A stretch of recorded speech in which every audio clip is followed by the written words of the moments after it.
Students हम देखेंगे substitution reactions chlorine के। और सब्स्टिट्यूशन रिएक्शंस क्या होते हैं हम देखते हैं। सब्स्टिट्यूशन यानी कि सब्स्टिट्यूट कर देना, किसी को उसकी जगह से हटा के खुद उसकी जगह ले लेना, ठीक है, ये सब्स्टिट्यूशन रिएक्शंस होते हैं। ठीक है, सब्स्टिट्यूट यानी कि किसी को सब्स्टिट्यूट यानी कि एक जो है वो हमने रिप्लेसमेंट प्रोवाइड की, यानी कि जिसको हम डिस्प्लेसमेंट रिएक्शंस भी होते हैं एक तरह के, ठीक है, सिंगल डिस्प्लेसमेंट जिसमें होती है।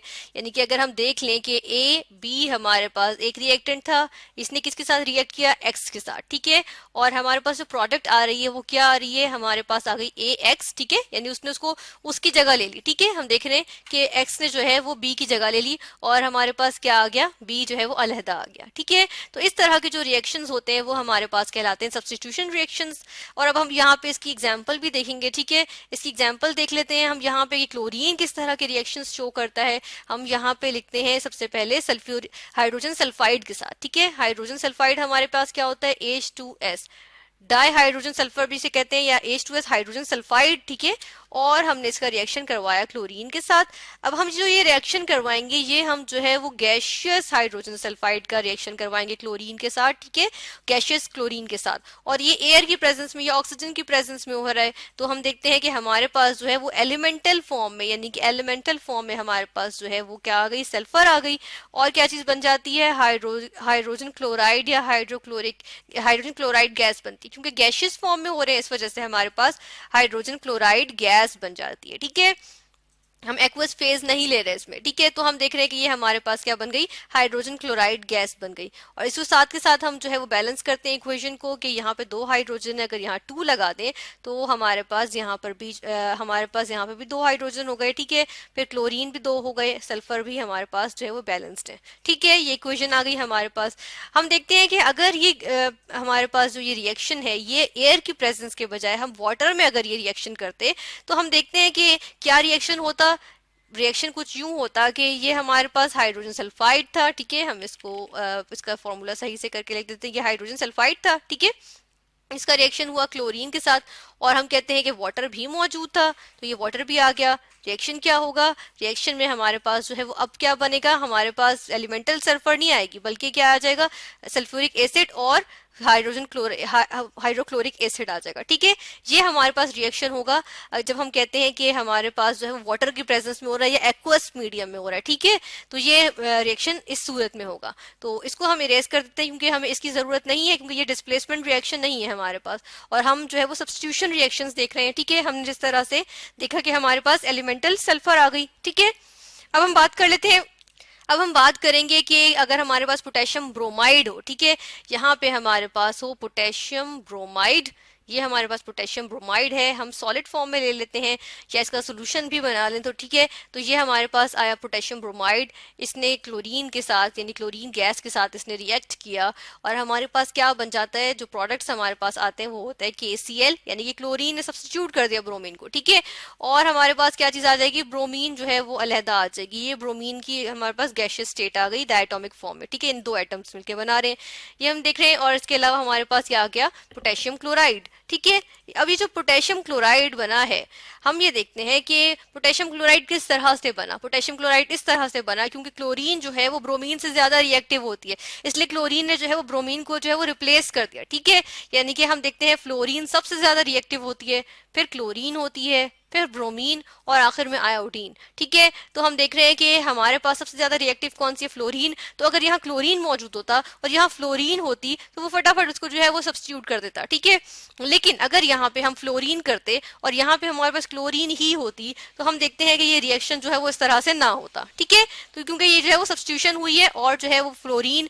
क्लोरीन से ज्यादा रिएक्टिव है, और हम यहाँ देख रहे हैं कि क्लोरीन जो है वो ब्रोमीन से ज्यादा रिएक्टिव है, तो इस वजह से इसने इसकी जगह ले ली है और इसको सब्स्टिट्यूट कर दिया। ठीक है, यही बिल्कुल केस हमारे पास होगा अगर हमारे पास पोटेशियम ब्रोमाइड की जगह क्या चीज हो, पोटेशियम आयोडाइड आ जाए। ठीक है, ये हमारे पास पोटेशियम आयोडाइड होता है। ठीक है, ये आ गया पोटेशियम आयोडाइड, इसने किसके साथ रिएक्ट किया, क्लोरीन गैस के साथ इसने रिएक्ट किया। यहाँ पे क्लोरीन गैस के साथ इसका रिएक्शन हुआ। हम देख रहे हैं क्लोरीन, हमने बात की थी कि जो है वो हेलोजेंस के ग्रुप में क्लोरीन जो है वो आयोडीन के ऊपर होती है। ठीक है, इस वजह से क्लोरीन जो है वो ज्यादा रिएक्टिव है एज कम्पेयर टू आयोडीन। तो ये आयोडीन को क्या करेगी, इसको जो है वो सब्स्टिट्यूट कर देगी, और हमारे पास यहाँ पे क्या प्रोडक्ट आएगी, पोटेशियम आयोडाइड नहीं आएगा, इस दफा हमारे पास जो है वो आएगा पोटेशियम क्लोराइड। ठीक है, जिस तरह ऊपर वाला रिएक्शन था हमारे पास बिल्कुल इसी तरह यहाँ पर भी पोटेशियम क्लोराइड बन गया हमारे पास, और जो दूसरे प्रोडक्ट जो हमारे पास आया वो आ गई आयोडीन। ठीक है, ये हमारे पास आयोडीन के वेपर्स आ गए। ठीक है, और ये सॉलिड फॉर्म में हमारे पास पोटेशियम क्लोराइड बन गया। ठीक है, यानी कि ये भी सब्स्टिट्यूशन हुई, क्योंकि हमने कहा क्लोरीन जो है वो पोटेशियम आयोडाइड के आयोडीन से जो है वो ज्यादा रिएक्टिव है। ठीक है, फिर हम इन दोनों इक्वेशंस को जो है वो बैलेंस कर लेते हैं।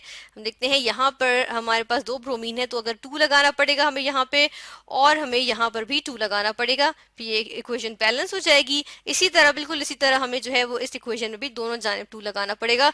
अब ये दोनों इक्वेशंस जो है वो हमारे पास बैलेंस्ड है। ठीक है, अब हम देख लेते हैं एक और रिएक्शन, इसमें हम जो है वो मीथेन गैस की बात कर लेते हैं, जो एक नेचुरल गैस में हमारे पास मेजर कंटेंट जो होता है वो मीथेन गैस का होता है। तो हम मीथेन गैस देखते हैं कि हमारे पास होती है CH4। ठीक है, ये गैसियस फॉर्म में ये मीथेन गैस आ गई।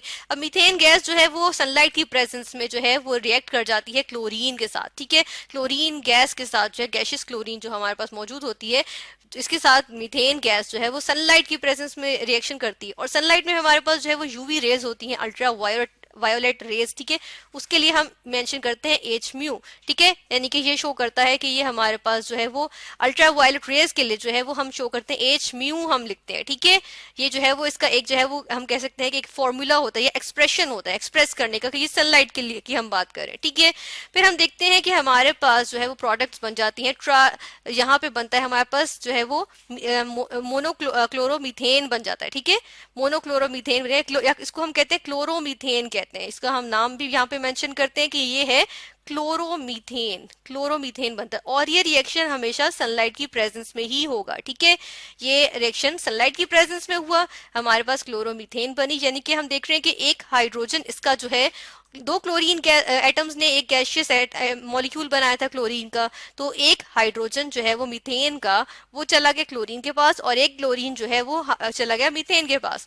तो हम देख रहे हैं कि सब्स्टिट्यूशन हो गई यहाँ पे, और जो प्रोडक्ट हमारे पास दूसरी प्रोडक्ट बनेगी वो है हाइड्रोजन क्लोराइड। ठीक है, ये हमारे पास रिएक्शन आ गया। फिर हम देख लेते हैं कि यही जो प्रोडक्ट हमारे पास आई है क्लोरोमीथेन। ठीक है, हम क्या करते हैं कि अब इस क्लोरोमीथेन का रिएक्शन जो है हम देखते हैं कि क्लोरीन हमारे पास मजीद मौजूद थी, एक्सेस में थी। ठीक है, हम कहते हैं कि क्लोरीन जो थी वो हमारे पास यानी कि एक्सेस में मौजूद थी, तो इसने फिर रिएक्शन किया किसके साथ, इसने जो है वो रिएक्शन किया, अब जो हमारे पास मौजूद है क्लोरोमीथेन, इसके साथ रिएक्शन किया। ठीक है, और हमारे पास अब जो प्रोडक्ट आएगी फिर से यही होगा कि एक हाइड्रोजन इसका यानी कि क्लोरोमीथेन का एक हाइड्रोजन जो है वो क्लोरीन मॉलिक्यूल के पास जाएगा, उसका एक जो एटम है क्लोरीन का वो जो है वो यहाँ आ जाएगा क्लोरोमीथेन के पास।